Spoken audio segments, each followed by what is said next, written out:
I tell you what, yesterday on the show was asking Andy Townsend, which front three last night would you take? Elise, Mateta and Eze, or Rashford wasn't playing as it happened in the end, but Rashford, Højlund and Garnacho. The question should have been, which front 11 would you take?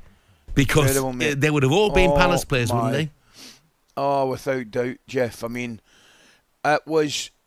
Do you know something? I actually don't think it was that much of a shock, because before the game, before I came away yesterday morning, I was talking to my two younger ones, Jeff, and the three of us couldn't see Manchester United winning the game. Honestly, we were just having a chat about the football, and the three of us fancied Palace certainly not to get beaten. Don't know if we fancied a 4-0 right enough, but you're absolutely you're spot on with your assessment. I mean, they've just got a lovely blend at this moment, Palace, in the way they're playing. Front boys, as you say, Mateta and Elise and Eze, they've all got something different. They're all bringing something different to the party.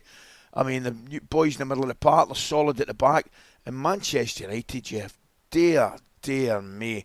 I mean, they just look as they're going to lose goals blinking every attack. They can't defend. They're all over the place.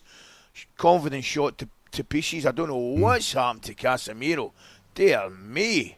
I mean, it's maybe a little bit unfair singling one out, but I mean, that was just another really poor performance. I thought he told a huge story when we were talking to Steve-O at Corals yesterday, and Palace was 6-5 to win the game, and Manchester United 2-1 to win at Selhurst Park. Wow. Staggering. And of course they were spot on, as they usually are. So things just keep getting worse for Manchester United. I'll tell you what, Erik ten Hag is the only man with any connection with Old Trafford who is not thinking about his future at the moment. United conceding 81 goals in all competitions this season. Their most in a single campaign for nearly 50 years, 1976 to 77. They've lost 13 Premier League games. That's never happened before. And they've conceded more shots against them in Europe this season than any other side, 317. Goodness me. Jeff, I was going to say to you, mate, I'm even looking at their bench. Yeah. I think there's only three names I know. Yeah. I mean, it's incredible. And, I mean, Amrabat came on yesterday. They're just... I mean, I heard one of the boys, I'm not sure who it was, saying they've gone. That's exactly what's happened. Yeah. They just look as though they've gone.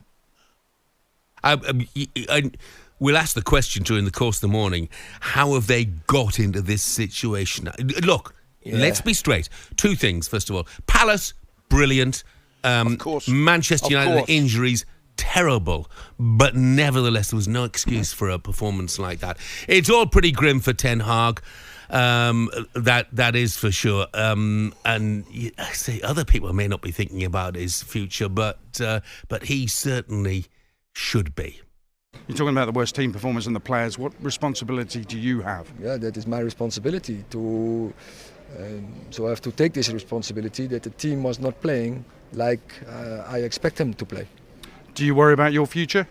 I don't think about this. I know I have to prepare the team as good as possible. I can't think about this. We have huge problems. Everyone can see this. So if I worry about my future, it's not about me. It's about the team and it's about the club. And you see, the fans are backing us. So they deserve a team who is eager and who has the right team spirit. United fans, of course, we need to hear from you this morning. Erik ten Hag says you are still backing him. Are you? 03717 223344. Give us a call. Obviously, I mean, Coisty, look, huge injuries. Maguire, Bruno, Rashford, Martinez, Shaw, Varane and McTominay, but they are threadbare. And I don't know if you heard it last night. Afterwards, Jamie Carragher, talking about the game on Sky, said this is one of the most poorly coached teams in the Premier League. Well, if that's the case, then surely the coach cannot survive. Oh, he's under pressure. Listen, you expect him to say what he said, but not been worried about his future, not thinking about his future. That's a standard answer, right? Because that's what you'll give. And he's correct to say that the team's the most important thing, the club's the most important thing, because that's effectively true. However, he's an intelligent man, Jeff. He's a very intelligent man.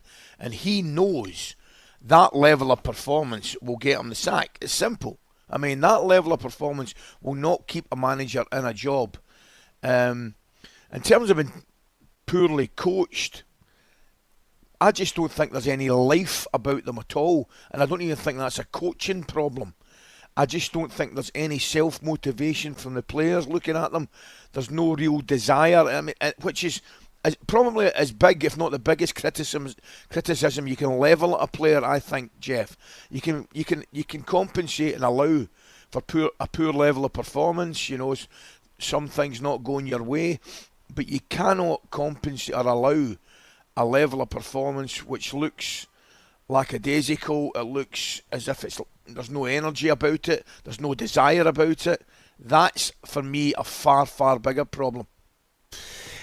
Ali, you'll not be surprised to know that already the texts are flooding in. And Jim, the West Ham fan's having his say. Well, there you go. Jeff listing off Ten Hag. Wait, how's Jim doing? Well, he's doing badly, because he's got a bit of brain fog this morning. Jeff listing off Ten Hag stats and questioning his job when he never did the same for his mate Moyes when he was getting smashed 4, 5 and 6. Jim, we're talking about Manchester United here. You've got rid of David Moyes, so zip it now. You've done your bit. Goodness. Well, actually, Jim, we love hearing from you. I'm only kidding when I say zip it. Yeah. And inevitably is going to be the topic of conversation. And Peter, the Manchester United fan, will say what a lot of players have said, Ali. Fire sale is needed at United. Who is going to take any of these United players?